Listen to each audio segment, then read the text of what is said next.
Doctor मसूदा, क्या आप ये बता सकेंगे कि ये जो डेंगी फीवर अगर एक दफ़ा किसी को हो जाता है तो क्या दोबारा होने के इसके चांसेस हैं? डेंगू फीवर अगर एक दफ़ा हो जाए तो दोबारा होने के चांसेस इसलिए रहते हैं कि डेंगू वायरस 4 किस्मों के होते हैं, जिन्हें हम 1, 2, 3 और 4 कहते हैं। तो अगर किसी को डेंगू 1 टाइप 1 पहली दफ़ा हो गया है तो डेंगू 2, 3 और 4 दोबारा हो सकते हैं, लेकिन डेंगू 1 दोबारा नहीं होगा। तो मतलब एक दफ़ा इन्फेक्शन उस वायरस से हमेशा के लिए इम्यूनाइजेशन है, लेकिन बाकी 3 वायरस से फिर इन्फेक्शन हो सकता है। गोया अगर इसकी जो 4 किस्में आपने बताई, डेंगी 1, 2, 3 एंड 4, अगर इनमें से कोई एक किस्म हो जाती है तो उसके चांसेस बहुत कम हो जाते हैं कि दोबारा हो। वो दोबारा नहीं वो होगी, दोबारा नहीं हो सकता बल्कि क्योंकि उसकी इम्यूनाइजेशन इवन जो है। नेक्स्ट 6 मंथ्स तक किसी और टाइप के होने के चांसेस भी बहुत कम है। अच्छा, डेंगी हेमरेजिक फीवर आपने भी बताया था कि ये इससे जो है ना इसकी जो कॉम्प्लिकेशन है वो होती है, तो क्या ऐसा भी मुमकिन है कि उसे डेंगी ना हो मगर डेंगी हेमरेजिक फीवर की वो प्रेजेंटेशन दे रहा हो किसी और बीमारी की वजह से? हेमरेजिक फीवर मुख्तलिफ किस्मों के होते हैं, यानी सिर्फ एक डेंगू ही ऐसा वायरस नहीं है जो कि हेमरेजिक फीवर कॉज करता है, बल्कि और भी बहुत सारे वायरसेस हैं। पाकिस्तान में तो नहीं, लेकिन इंडिया के अंदर एक और वायरस नोट किया गया है जिसे चिकनगुनिया वायरस कहते हैं। इस वायरस ने इंडिया में बहुत तबाही फैलाई है, स्पेशली मुंबई में। तो ऐसा हो सकता है कि हम हेमरेजिक फीवर देखें और हम उसके जब सीरोलॉजी करवाएं तो डेंगू सीरोलॉजी नेगेटिव आए, तो क्या पता वो डेंगू चिकनगुनिया वायरस की वजह से हो। तो अच्छा, हम क्या अपने नाजरीन को ये बता सकेंगे कि डेंगी अगर फैला हुआ है तो क्या हमारे सफ़र करने के लिए भी हम कोई एहतियाती तदाबीर इख्तियार करें, या ऐसे सीज़न के अंदर जो लंबे सफ़र हैं उनको हम अवॉइड करें? ट्रैवलर्स को आने के लिए कोई कॉन्ट्राइंडिकेशन नहीं होती कि डेंगू फैला हुआ है। डेंगू का एपिडेमिक ट्रैवलिंग की कॉन्ट्राइंडिकेशन नहीं है। हाँ, लेकिन वो वही तमाम एहतियाती तदाबीर इख्तियार करें जो कि हमने बताई हैं आम लोगों के लिए, कि वही पानी को जना पानी वाले पूल्स को ढक के रखें, पूरा पूरा स्लीव्स पहने सही से, और रिपेलेंट मॉस्किटो रिपेलेंट इस्तेमाल करें, मॉस्किटो कॉइल्स इस्तेमाल करें, इंसेक्टिसाइड्स स्प्रे करवाएं। अच्छा, क्या ऐसी आप बता सकेंगी कि ऐसे स्विमिंग पूल्स के अंदर ज़ाहिर है जहाँ पानी ओपन इस तरह होता है, उन्होंने अगर कोई ऐसी एहतियाती तदाबीर नहीं की हुई अपने तौर पर, तो क्या हम इस सीज़न के अंदर अवॉइड करें स्विमिंग अवॉइड वगैरह करें से? स्विमिंग करने जाना, बल्कि अक्लमंद लोग तो स्विमिंग पूल्स को खाली कर देते हैं इन दिनों में। ठीक है, पानी का जमा होना, गोया जैसे घर के अंदर बाल्टी में पानी जमा ना हो, स्टेगनेंट स्विमिंग पूल वाटर, में कहीं भी स्टेगनेंट वाटर, क्लीन वाटर, उसके ऊपर जो है मच्छर की अफजाई जो है वो ज़्यादा हमारा सोच ये होती है कि स्टेगनेंट वाटर अगर गंदा है तो इन्फेक्शन फैलाएगा, लेकिन ये जो है वो साफ होने पानी के के मच्छर। बावजूद भी इन्फेक्शन फैलाता है। अच्छा, ट्रीटमेंट के हवाले से कुछ इस पर आप रोशनी डालेंगी? तो एक तो आपने बताया कि हम पैरासीटामोल वगैरह से जो इसकी सिम्टोमेटिक ट्रीटमेंट है वो हम कर सकते होती हैं। है। अब अगर आपको पेशेंट लगता है कि आप हॉस्पिटल में एडमिट करते हैं, पेशेंट कुछ ज़्यादा ही हो गया है, डेंगू है, मुझे फीवर लग रहा है, तो हम जब ब्लड सीपी करवाते हैं तो ये देखते हैं कि हेमाटोक्राइट कम है या हेमाटोक्राइट ज़्यादा है। अगर हेमाटोक्राइट बढ़ गया है तो फिर उसे ओरल फ्लूइड्स देते हैं, अगर हेमाटोक्राइट कम है तो फिर उसे आईवी फ्लूइड्स नहीं देते। ठीक है, और बाकी बस ये है कि जो ट्रीटमेंट आपने घर में करना है वही यहाँ करना है। अब ये है कि अगर पेशेंट ब्लीड कर रहा है तो फिर उसे प्लेटलेट्स ट्रांसफ्यूज करने पड़ते हैं।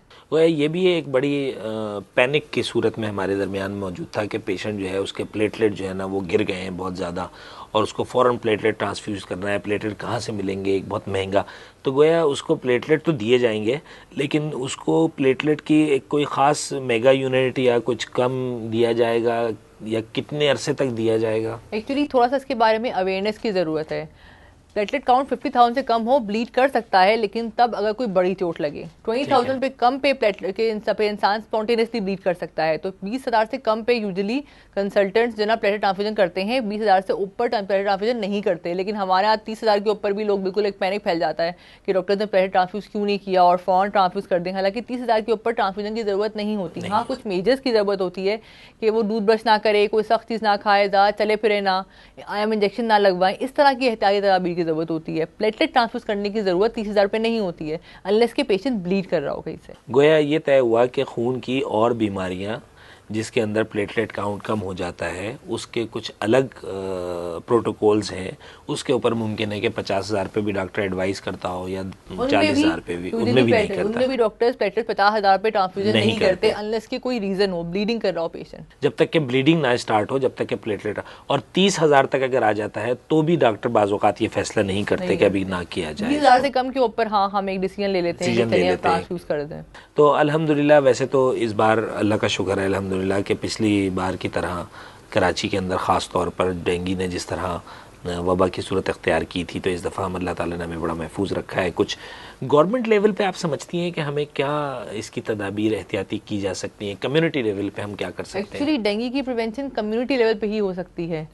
हुकूमत को ऐसा मौसम आने से पहले ही इंसेक्टिसाइड्स का स्प्रे करना चाहिए ऑल ओवर द सिटी और रिपीटेडली करना चाहिए, ताकि ये मॉस्किटो डिवेल ही ना करें। जब ये मॉस्किटो पैदा ही नहीं होगा तो कैसे ये बाइट करेगा और कैसे जो ना वो इंसान को ये बीमारी फैलाएगा। तो ये हुकूमत का ही काम है कि इस मॉस्किटो को बढ़ने और फैलने फूलने से रोके by insecticide spray. Community level पर जो इंतजामात हो सकते हैं और जो शायद इस दफ़ा लिए भी गए थे कि और उसको और लेट लिए गए थे, लेकिन ये कि बहरहाल उस सूरत में शायद डेंगू जो है ना वो नहीं आ सका इस बार।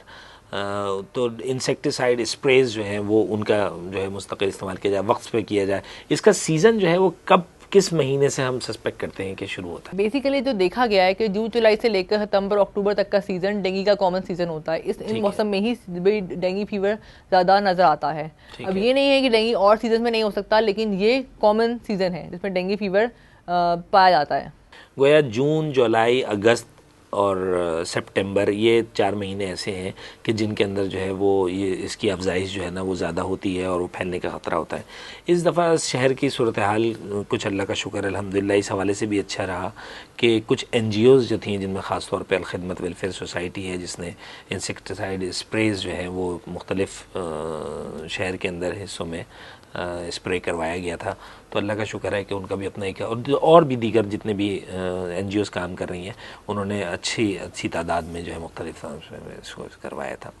अच्छा, क्या डेंगू की कोई ऐसी सूरत हाल है कि हम बाद में डेंगू ख़त्म होने के बाद हम पेशेंट को ये एडवाइस कर सकते हो कि अब उसे मज़ीद इतने दिन तक रेस्ट करना है, काम पे नहीं जाना? क्या ऐसी भी कोई सूरत हाल होती है? ऐसी कोई सूरत हाल नहीं होती कि डेंगू के पेशेंट को बाद तक कोई नुकसान कॉम्प्लिकेशन होने का चांस हो, मगर क्योंकि डेंगू एक ब्रेक बोन फीवर है तो इंसान को बहुत ज़्यादा हड्डियों में दर्द होता है। तो कभी कभी शुरू के 1-2 हफ्ते वो सिवियर एस्थेनिक होता है, उसे बहुत ज़्यादा पेन्स होते हैं और इसकी वजह से वो फ़ौरन ज्वाइन नहीं कर पाता, लेकिन बहरहाल कोई कॉम्प्लिकेशंस नहीं होती उससे। अच्छा, क्या हम इस सूरत में कोई आप हमें अपने कम्युनिटी लेवल के अलावा क्या ये एडवाइस करेंगी कि हम अपने तौर पे घर में हम क्या बच्चों के लिए एहतियाती तदाबीर कर सकते हैं? इसके अलावा जो आपने बताया कि लोशंस जो है ना वो लगाएं, बच्चों को बाहर जाने से रोक दें, खेलने से रोक दें, या कुछ ये तो नहीं कर सकते कि आप बच्चों को बाहर जाने से कर दें, लेकिन ख़ास तौर पे इन औकात में जिन औकात में मॉस्किटो ज़्यादा बाहर पाया जाता है उस टाइम पे आप बच्चों को खेलने से रोकें, जो कि कॉमनली होता भी नहीं है, क्योंकि इवनिंग में आफ्टर सनसेट तो हमारे यहाँ पाकिस्तान में तो लोग यूजुअली अपने बच्चों को बाहर नहीं भेजते खेलने के लिए। तो बस इस टाइम पे बच्चों को बाहर खेलने से रोकें। हाँ, बच्चों को और बूढ़ों को, जो लोग बिस्तर में होते हैं, उन लोगों को परमेथ्रिन नेट इस्तेमाल करवाए जाएँ ताकि उनको इन्फेक्शन ना हो, उनको मॉस्किटो ना काटे, क्योंकि वो शायद बर्दाश्त ना कर पाएँ। बड़े बर्दाश्त कर पाते हैं, बच्चे बर्दाश्त नहीं कर पाते। शुक्रिया डॉक्टर मसूदा फातिमा, हमने आपका खासा वक्त लिया और अल्लाह का शुक्र है अल्हम्दुलिल्लाह कि आपने हमें खासी सैर हासिल हमने गुफ्तगू की है डेंगू के ऊपर। नाजरीन, इस दुआ के साथ कि अल्लाह ताला हमें डेंगू से और दीगर तमाम बीमारियों से महफूज रखे। हम आइंदा इंशाअल्लाह किसी और प्रोग्राम में किसी और बीमारी को डिस्कस करने के लिए आपके साथ हाजिर होंगे। अल्लाह हाफ़िज़।